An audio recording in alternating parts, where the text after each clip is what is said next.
Și cine îi povestește? Hai să povestim amândoi. Ok. Pete Oswald. Hike.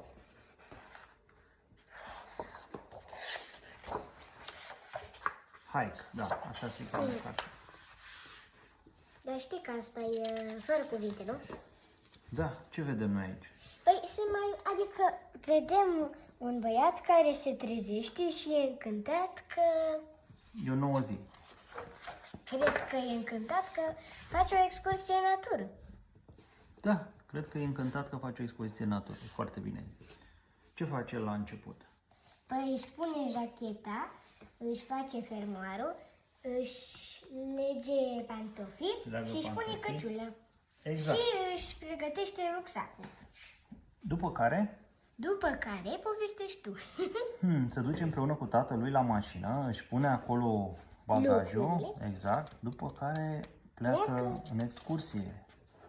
Ia, uite ce, deci orașul e aici și pădurea întreagă. Wow!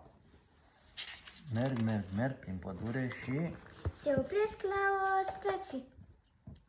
la o stație. Ce fel de stație? Una de pădure? Welcome. Deci au ajuns la destinație. De fapt asta ne Uite, spune. una de hike. Poți să... Da, de acolo începe un traseu. Ia uite ce multe. Și și-au rucsaci în spate și pleacă. Mașina rămâne parcată acolo. Și se duc prin Pe această potecă, potecă prin pădure, merg. și întâlnesc multe animale. O vulpe, niște păsări, una are cuib. Și sunt mulți copaci acolo. După care, o familie de iepurași.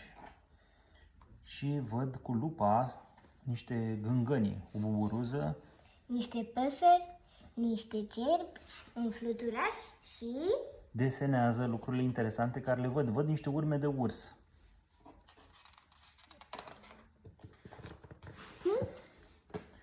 Ce mai fac ei? Se bat cu zăpadă?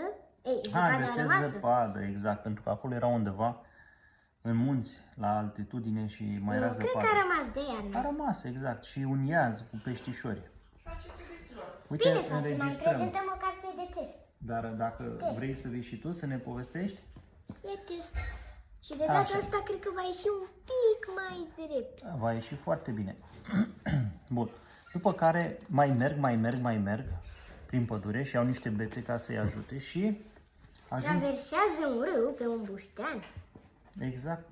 Cred că i-a fost un pic frică să treacă. Da, cam periculos. Aici tatălui îl ajută și după aia, uite, îl îmbrățișează. Foarte frumos. Și se uită la cascadă. Ai, uite, lângă o cascadă. După aia se opresc pe o stâncă mare să mănânce, zi tu. Fruit and nuts. Deci își iau un snacks sănătos. Și s-aud niște zgomote, knock, knock, knock, erau niște ciocănitori care își făceau cuib.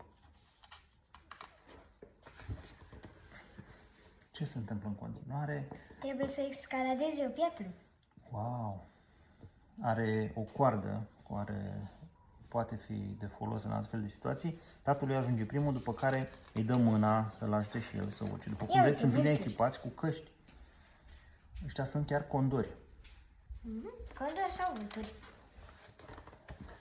Și aici se opresc la locul de poioți și plantează și ei pe lor.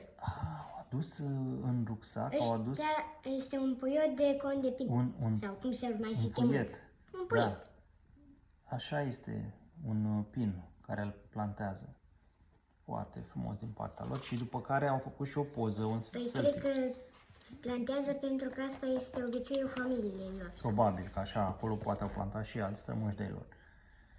Și apoi se mai duc, cred că se întorc, nu? Prin pădure. Cred că se uită la tot acești copaci. Și acum se întorc. Acum chiar că se Ia întorc. uite, soarele începe să apune. Da, și cred că să văd și niște nori.